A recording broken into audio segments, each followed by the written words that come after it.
Hello everyone, welcome to Mission Ayurveda. Today we are conducting a demo class of Padarth Vigyan for BMS first year students.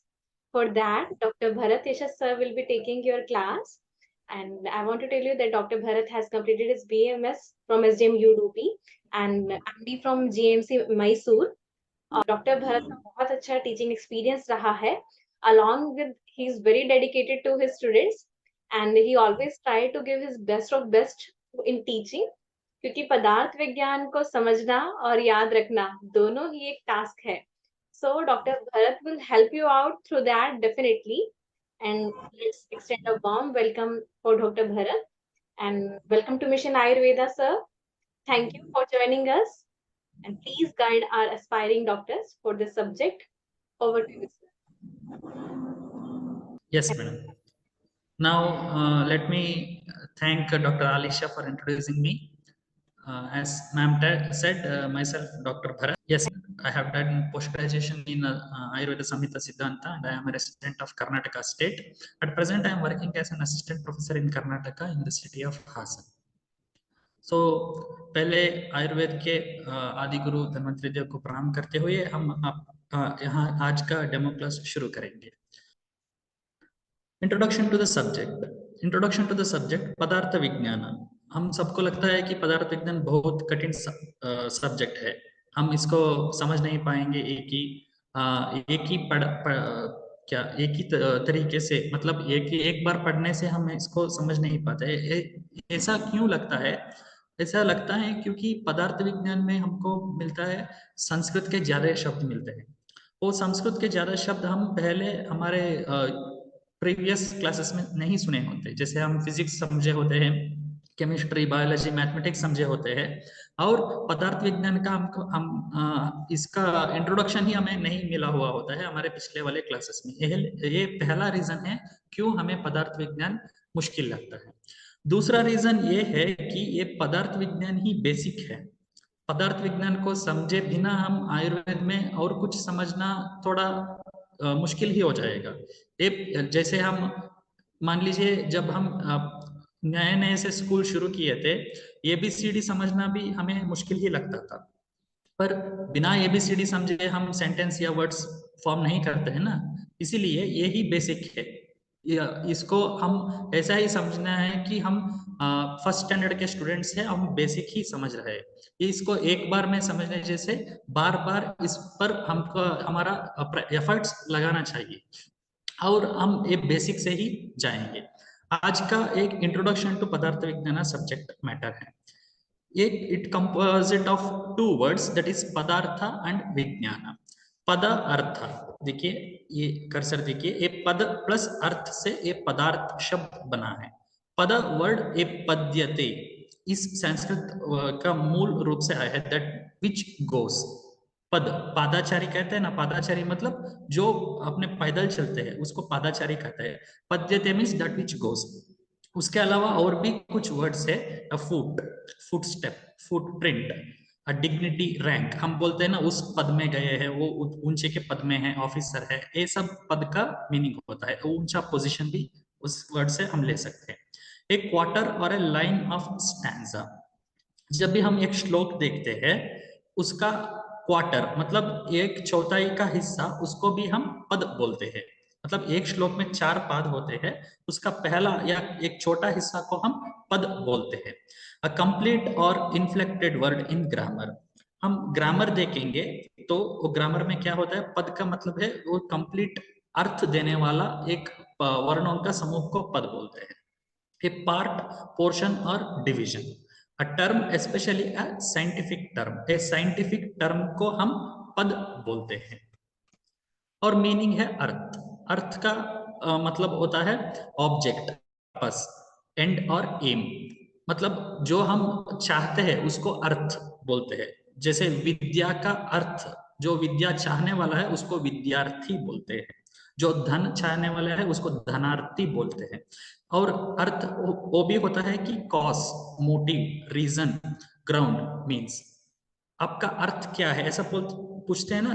Common language में भी हमको देखने में मिलता है, इसका अर्थ क्या है, मतलब इसका रीजन क्या है. और तीसरा अर्थ होता है वेल्थ. Riches, property, money. इस वर्ड से हम ये देखते हैं कि आर्थिकता, भारत की आर्थिकता, अर्थ मंत्री जो सिग्निफिकेशन करता है वेल्थ, प्रॉपर्टी की सिग्निफिकेशन करता है। अटेनमेंट ऑफ रिचेस और वर्ल्डली प्रॉस्पेरिटी, मतलब ये होता है कि धर्म अर्थ काम मोक्ष, उसमें दूसरा वाला जो पुरुषार्थ होता है वो अर्थ होता है, मतलब वो अटेनमेंट ऑफ रिचेस और वर्ल्डली प्रॉस्पेरिटी।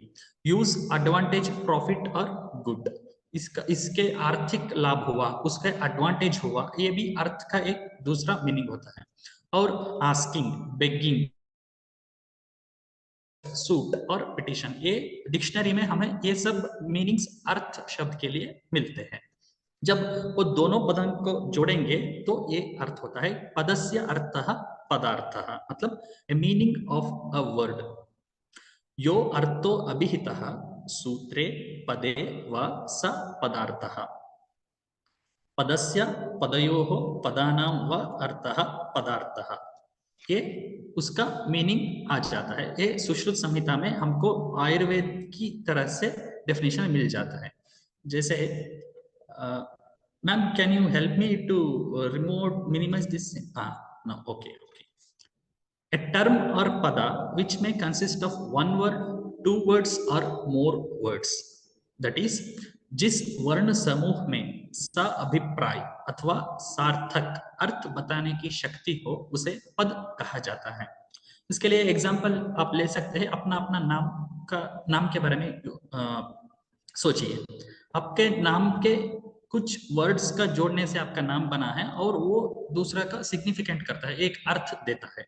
जैसे अगर किसी का नाम अभिषेक हो और किसी का नाम अंशुमान हो और किसी का नाम ऐसा कुछ भी, आपका नाम देखिए, रेखा हो, गीता हो, वो सभी एक सिग्निफिकेंट मीनिंग को देता है।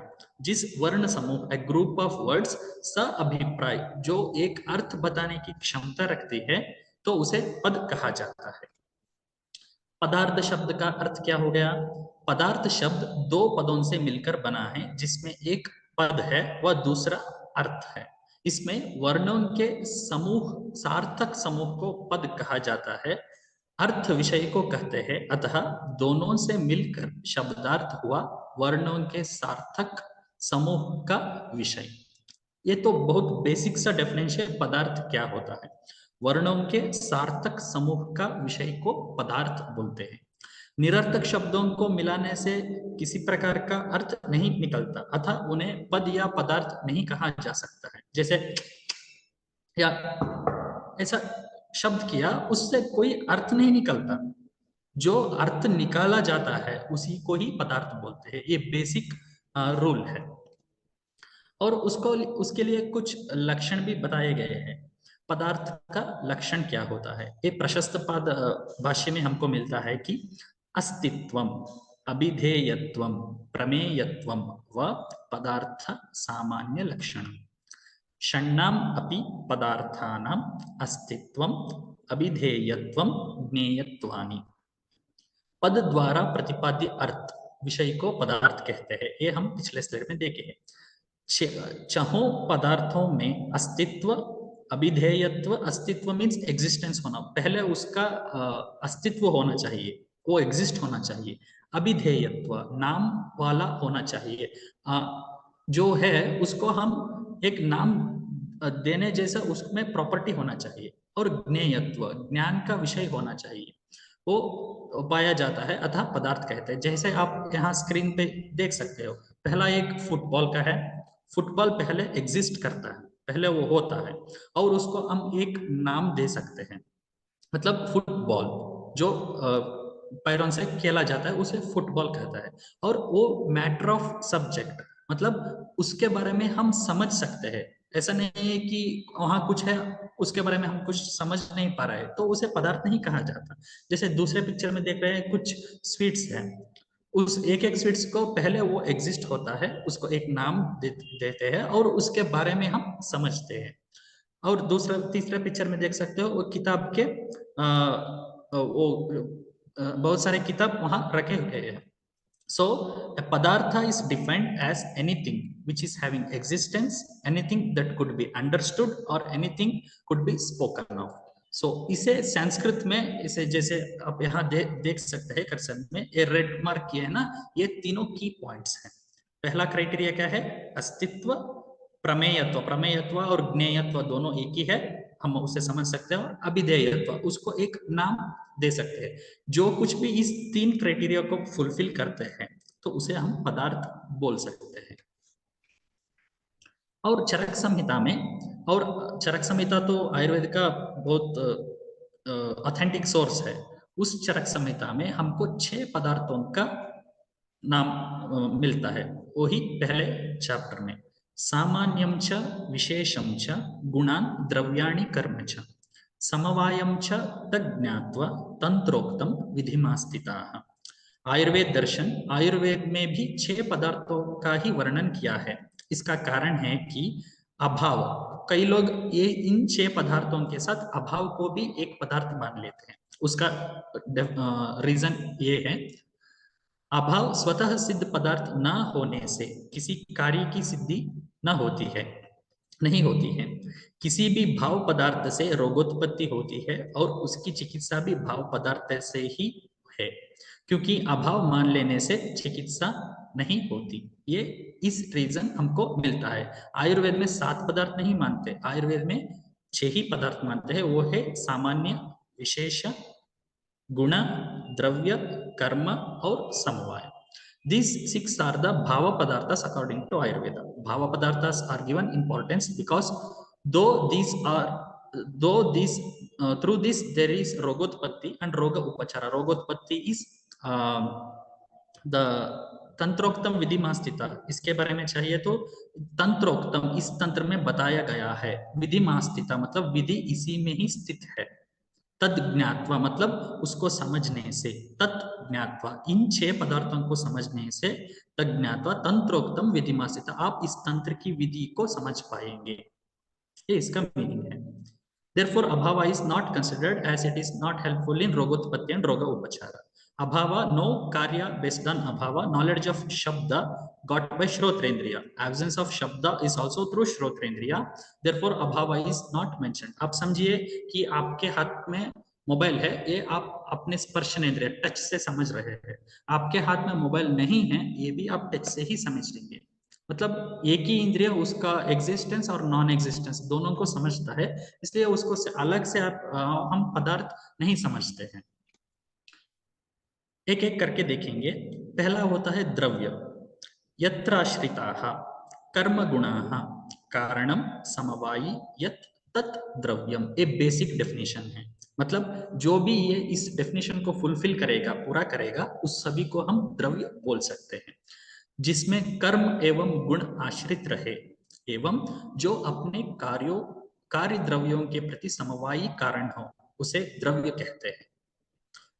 मतलब आपके स्क्रीन में एक दिख रहा है, एक सेब का पिक्चर दिख रहा है, ये द्रव्य है। उसका गुण क्या है और उसका कर्म क्या है? आप जब भी उसको खाएंगे तो एक टेस्ट प्रतीत होगा और वो अपने शरीर के जाने के बाद एक अच्छा सा महसूस देगा, वो उसका गुण है। और जो कर्म है, उसके खाने से आप एनर्जी पाते हो, ऊर्जा आती है और वो आपका शरीर का ब्रह्मांड करती है, मेंटेन करते हैं, वो उसका कर्म है। ये द्रव्य में गुण और कर्म हमेशा रहता ही है। यत्र आश्रिताः, यत्र मीन्स वेयर, कहाँ, आश्रिताः मीन्स आश्रय लेना, कर्म गुणाः बोथ कर्मांड गुण, कारणम समवायी, वो समवायी कारण है। समवायी का मतलब ये होता है कि उसको आप सेपरेट नहीं कर सकते, अलग नहीं कर सकते, वो समवायी कारण है। यत विच इज दट, जो वहां है उसको तत् द्रव्यम, उसको द्रव्य बोलते हैं। इस एग्जाम्पल से आप और भी ठीक से समझ पाएंगे। ये द्रव्य है, देखिए ये द्रव्य है, वो आश्रय देता है। किसको आश्रय देता है? गुण और कर्म को आश्रय देता है। और द्रव्य से उसका गुण और कर्म को हम सेपरेट नहीं कर सकते, अलग नहीं कर सकते। ये बेसिक क्राइटेरिया ऑफ द्रव्य माना जाता है। तो इससे हम समझ सकते हैं कि अतः कर्म एवं गुण का आश्रय होना तथा अपने द्रव्य कार्यों के प्रति समवायी कारण होना ही द्रव्य का लक्षण है। और जो कुछ भी इस क्राइटेरिया को फुलफिल करता है, तो उसे हम द्रव्य बोल सकते हैं। उसमें भी डिविजन्स है, कार्य द्रव्य है, कारण द्रव्य है, नवा कारण द्रव्य है। और जब अब द्रव्य का टॉपिक आएगा तब हम डिटेल में उसको डील करेंगे। पहला हो गया द्रव्य, उसमें हो गया नेक्स्ट गुण। गुण क्या होता है? समवायितु निश्चेष्ट कारणम गुणः। जो द्रव्य में आश्रित व समवाय संबंध से रहे तथा द्रव्य व कर्म से पृथक हो, उसे गुण कहते हैं। अब देखेंगे, जो द्रव्य में आश्रित है और समवाय संबंध है, द्रव्य में वो रहता है, उसको सेपरेट अलग नहीं कर सकते हैं, तथा द्रव्य व कर्म से वो पृथक है, उसमें रहता है, इसका मतलब वो एक ही है ऐसा नहीं, वो अलग ही रहता है। जैसे आप समझ सकते हैं कि अ, तेल तेल का यहाँ पिक्चर दिखाया जा रहा है। देखिए यहाँ तेल और उसका तिल का दिखाया जा रहा है। वो तिल में ये तेल रहता है, ये तेल में चिकनापन रहता है, मतलब स्निग्धता, स्टिकीनेस रहता है, वो उसका गुण है। वो तेल में रहता है और वो उसका उपयोग करके हम दूसरे कर्म कर सकते हैं। द्रव्य आधार है एवं गुण आधेय है। द्रव्य में गुण रहता है, इसलिए द्रव्य से पृथक है, ये दूसरा ही है। एवं निश्चेष्ट होने से कर्म रहित अथवा कर्म से पृथक है। ये डेफिनेशन हमको मिलता है गुण का। और आ गया कर्म। कर्म का डेफिनेशन क्या है? संयोगे च विभागे च कारणम द्रव्यमाश्रितम कर्तव्यस्य क्रिया कर्म कर्म न अन्यद अपेक्षते। ये भी चरक सूत्र का पहला चैप्टर में मिलने वाला श्लोक है। संयोगे च विभागे च कारणम, एक कर्म जो है वो संयोग मतलब एक होने में और विभाग एक अलग होने में कारण होते हैं। संयोगे च विभागे च कारणम, और ये द्रव्य में आश्रित होते हैं। कारणम द्रव्यम आश्रितम। वो कर्तव्यस्य, उसका कर्तव्य ही ये है संयोग और विभाग होना। क्रिया कर्म, क्रिया जो इंडिकेशन करता है वो एक्शन को इंडिकेट करता है। क्रिया कर्म कर्म न अन्यद अपेक्षते, वो एक्शन करने के लिए उसको दूसरा का जरूरत नहीं पड़ता, वो अपने खुद का एक्शन कर लेता है। अर्थात जो एक द्रव्याश्रित गुण से रहित संयोग तथा विभाग से उत्पन्न करने में उत्तर भावी किसी भाव पदार्थ की अपेक्षा न करता हुआ कारण है, उसे कर्म कहते हैं। जो इस संस्कृत श्लोक है उसका हिंदी मीनिंग यहाँ दिखाया गया है। आप एग्जाम्पल लीजिए, एक पिक्चर को देखिए। ये पिक्चर दिख रहा है ना, एक आदमी खड़ा है, यहाँ एक फुटबॉल है। अगर इस फुटबॉल को यहाँ से मूव करना है, उसको मूवमेंट देना है, तो क्या होना चाहिए? पहले इस आदमी का पैर इस फुटबॉल से संयोग होना चाहिए, यहाँ आकर यहाँ वो आना चाहिए। फिर जब वो किक करेगा, एक किक मारेगा, तो ये फुटबॉल उसके पैर से अलग जाता है, मतलब वो विभाग होता है। जब एक संयोग और विभाग होता है तभी एक कर्म हो सकता है। जैसे आप इस डेफिनेशन को कई तरह भी अप्लाई कर सकते हो। जैसे बादल से बारिश हो रहा है, जब बादल से बारिश होना है तो वो पानी वहां से विभाग होना चाहिए ना। अगर पानी बादल में ही रहे, वहां बारिश की कर्म ही नहीं होगा। तो संयोगे च विभागे च कारणम होना चाहिए, वो कर्म का बेसिक डेफिनेशन रहेगा। और आएगा सामान्य और विशेष। सामान्य एंड विशेष, उसका डेफिनेशन देखेंगे। सर्वदा सर्वभावानां सामान्यम वृद्धि कारणम ह्रास हेतु विशेषश्च प्रवृत्ति उभयस्य तु सामान्यम एकत्वकरम विशेषस्तु पृथक्त्वकृत् तुल्यार्थता ही सामान्यम विशेषस्तु विपर्ययः। मतलब इसका मीनिंग एक एक सेंटेंस करके देखेंगे। सर्वदा सर्वभावानां सामान्यम वृद्धि कारणम। सर्वदा मतलब समस्त समान भाव पदार्थों की वृद्धि करने वाला कारण सामान्य है। मतलब आप समझिए, आपका मजल बल्क ज्यादा होना चाहिए, तो जो कुछ भी आपके मजल बल्क की बढ़ाता है वो आपके मजल्स के लिए वो सामान्य बन जाता है। वैसे आपका प्रॉपर्टी मतलब धन ज्यादा होना चाहिए। जो कुछ भी उसको हेल्प करेगा वो उसके लिए सामान्य बन जाता है। और सामान्यम वृद्धि कारणम, आप पहले बीएमएस के होंगे तो दोषों की गुण को समझे ही होंगे। तत्र रुक्षो लघु शीत खर सूक्ष्म चलो नीलः, मतलब ये सामान्य गुण वात के लिए बन जाता है। जब ये गुण सेवन करने से वात बढ़ जाता है तो ये वात के लिए सामान्य बन जाता है। ह्रास हेतु विशेषश्च, ह्रास मतलब घटना, जो वृद्धि का अपोजिट मीनिंग है उसको ह्रास बोलते हैं। ह्रास हेतु विशेष, जो ह्रास के लिए हेतु होते हैं उसको विशेष बोलते हैं। प्रवृत्ति उभयस्य तु, मतलब एक द्रव्य को हम अगर अंदर लेंगे तो वो एक के लिए सामान्य भी होता है और एक के लिए विशेष भी होता है। फॉर एग्जाम्पल, हम शहद लेते हैं, बॉडी में शहद लेते हैं, वो कफ के लिए विशेष होता है, मतलब वो कफ को घटाता है और रुक्षता को थोड़ा सा बढ़ाता भी है, वो वात के लिए सामान्य बन जाता है। जब हम तेल लेते हैं तो वो वात को घटाता है, थोड़ा सा कफ को बढ़ाता है। मतलब ये एग्जांपल मैं इसलिए दे रहा हूँ ताकि आपके समझ में आए। वैसे भी तेल का प्रॉपर्टी और दूसरे अलग भी बताए गए हैं, मैं ऐसा बोल रहा हूँ। और भी थोड़ा सिंपल एग्जांपल से समझेंगे तो दही, दही का ले सकते हैं। जब हम दही का सेवन करते हैं वो अपने बॉडी में कफ को बढ़ाता है और वात को शमन भी करता है। मतलब प्रवृत्ति उभय सत्यु, एक ही द्रव्य एक ही टाइम में दोनों काम कर सकते हैं। और देखेंगे सामान्यम एकत्वकरम, सामान्य सभी को इकट्ठा लाता है। सामान्यम एकत्वकरम विशेषस्तु पृथक्त्वकृत, वो विशेष क्या होते हैं अपने में सेपरेशन दे देता है। फॉर एग्जाम्पल आप समझिए, हम बोलेंगे हम सभी इंडियंस हैं, हम सभी भारतवासी हैं, ये हमारा सामान्य हो गया। उसमें मैं साउथ इंडिया को हूँ, आप नॉर्थ इंडिया के हैं, इसमें विशेष आ जाता है। मतलब सामान्य क्या है, सभी को इकट्ठा करने वाला है। विशेष क्या है, उसमें कुछ सेपरेशन दिखाने वाला है, वो विशेष बन जाता है। पृथक, पृथक मतलब अलग करना। तुल्यार्थता ही सामान्यम, तुल्यार्थता मतलब क्या है आप समझे होंगे। तुला, तोलना, तोलना बोलते हैं ना हिंदी में। तुला मतलब स्केल है जिससे हम ना तोलते हैं। तुल्यार्थता ही सामान्य, जो दो एंटिटीज को इक्वली लाता है उसको सामान्य बोलते हैं। मतलब एक के बराबर दूसरा होना सामान्य होता है। विशेषस्तु विपर्यय, एक के अपोजिट होना उसको विशेष बोलता है, विशेष बोल सकते हैं। तुल्य, अनेक वस्तुओं में एकत्व करने वाला भाव सामान्य है।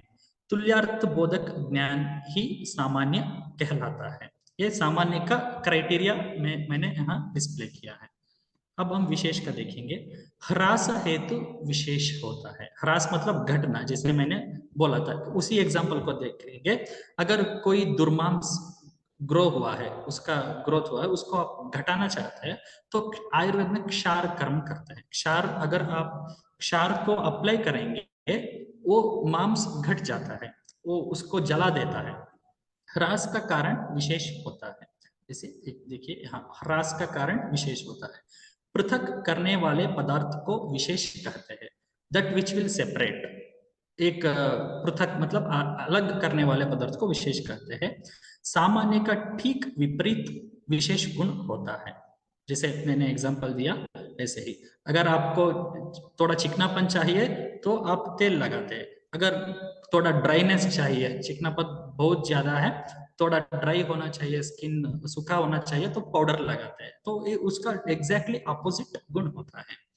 बहुत सी वस्तुओं में किसी एक को अत्यंत रूप से पृथक करने वाले पदार्थ को विशेष कहता है।